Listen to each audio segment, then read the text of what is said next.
پاکستان اور افغان طالبان جنگ بندی جاری رکھنے پر متفق، مذاکرات کا مشترکہ اعلامیہ جاری۔ پاکستان اور افغانستان جنگ بندی جاری رکھنے پر متفق ہو گئے۔ پاکستان اور افغان طالبان کے درمیان مذاکرات پر ٹرکی کی وزارت خارجہ نے مشترکہ اعلامیہ جاری کر دیا۔ مشترکہ اعلامیے کے مطابق ٹرکی اور قطر کی ثالثی میں پاکستان اور افغانستان کے درمیان 25 سے 30 اکتوبر تک استنبول میں مذاکرات ہوئے۔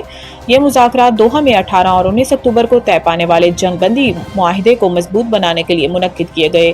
اعلامیے میں کہا گیا ہے کہ فریقین نے جنگ بندی کے تسلسل میں اتفاق کیا ہے۔ جنگ بندی کے نفاذ کے قواعد و ضوابط 6 نومبر سے استنبول میں ہونے والے مذاکرات میں طے کیے جائیں گے۔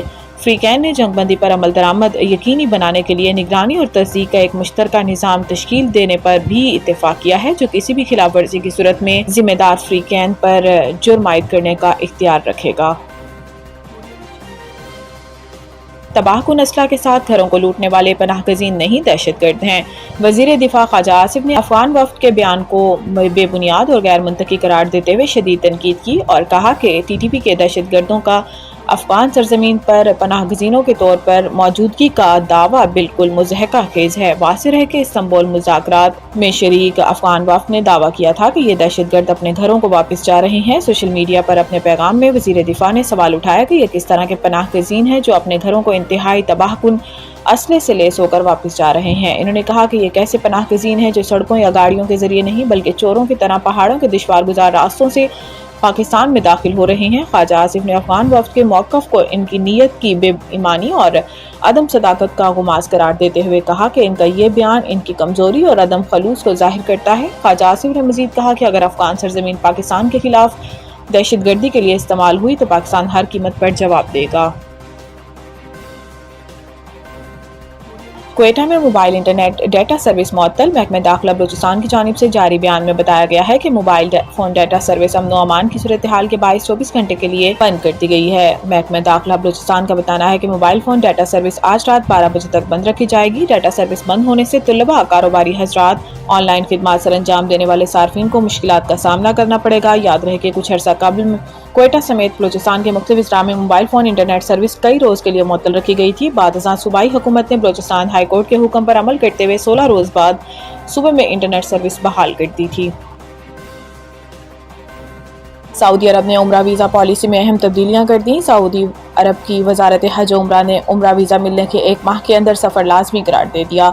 وزارت کے مطابق ویزا اجراء کے 30 دن کے اندر سعودی عرب میں داخل نہ ہونے کی صورت میں ویزا خود بخود منسوخ ہو جائے گا۔ نئے قانون کے تحت ویزا ملنے کے بعد سعودی عرب میں داخلے سے قبل کی مدت 3 ماہ سے گھٹا کر 1 ماہ کی گئی ہے، تاہم سعودی عرب میں داخل ہونے کے بعد عازمین کو قیام کے لیے پہلے کی طرح 3 ماہ کا وقت ہی ملے گا۔ سعودی عرب کے قومی کمیٹی برائے عمرہ کے مشیر احمد باجفر کے مطابق نئے ضوابط آئندہ ہفتے سے نافذ ہوں گے۔ انہوں نے بتایا کہ یہ اقدام وزارت حج و عمرہ کی جانب سے عمرہ زائرین کی بڑھتی ہوئی تعداد کے پیش نظر کیا گیا ہے۔ عرب نیوز کے مطابق رواں سال جون سے اب تک 40 لاکھ سے زائد بین الاقوامی زائرین کے لیے عمرہ ویزے جاری کیے جا چکے ہیں، جو گزشتہ برسوں کے مقابلے میں ریکارڈ اضافہ ہے۔ اسموگ کی صورتحال مزید خراب۔ فضائی آلودگی میں فیصل آباد کا پہلا نمبر۔ فضائی آلودگی سے متعلق ڈیٹا فراہم کرنے والی عالمی ادارے IQAir کے مطابق فیصل آباد فضائی آلودگی میں پہلے، گجرانوالہ دوسرے اور ملتان تیسرے نمبر پر ہے، جبکہ لاہور میں آج صبح کے وقت ایئر کوالٹی کی شرح 471 ریکارڈ کی گئی۔ IQAir کے مطابق فیصل آباد میں AQI 554، گجرانوالہ میں 546، ملتان میں 478، لاہور میں 471 اور بہاولپور میں 389 ریکارڈ کیا گیا، جبکہ سرکاری اعداد و شمار کے مطابق صبح کے وقت ڈیجی خان، گجرانوالہ، قصور میں ایئر کوالٹی کی شرح 500 ریکارڈ کی گئی۔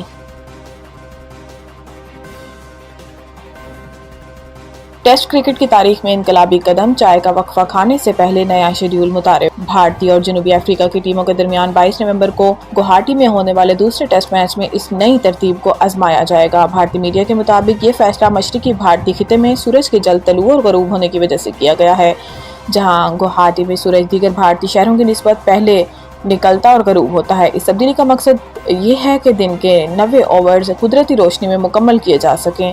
نئے شیڈول کے مطابق میچ کا آغاز صبح 9 بجے ہوگا، جو کہ روایتی وقت 9:30 سے 30 منٹ پہلے ہوگا۔ پہلا سیشن 9 سے 11 بجے تک جاری رہے گا۔ اس کے بعد 11 سے 11:20 تک چائے کا وقفہ دیا جائے گا۔ دوسرا سیشن 11:20 سے 1:20 تک جاری رہے گا اور پھر 2 بجے تک کھانے کا وقفہ دیا جائے گا۔ تیسرا سیشن 2 سے 4 بجے تک ہوگا، جس کے بعد کھیل غروب آفتاب سے قبل مکمل کر لیا جائے گا۔ یہ فیصلہ بھارتی اور جنوبی افریقہ کرکٹ بورڈ کی باہمی رضامندی سے کیا گیا ہے، جس کا مقصد گوہاٹی کے مخصوص موسمی حالات کو مد نظر رکھتے ہوئے کھیل کی بہتر پیش رفت کو یقینی بنانا ہے۔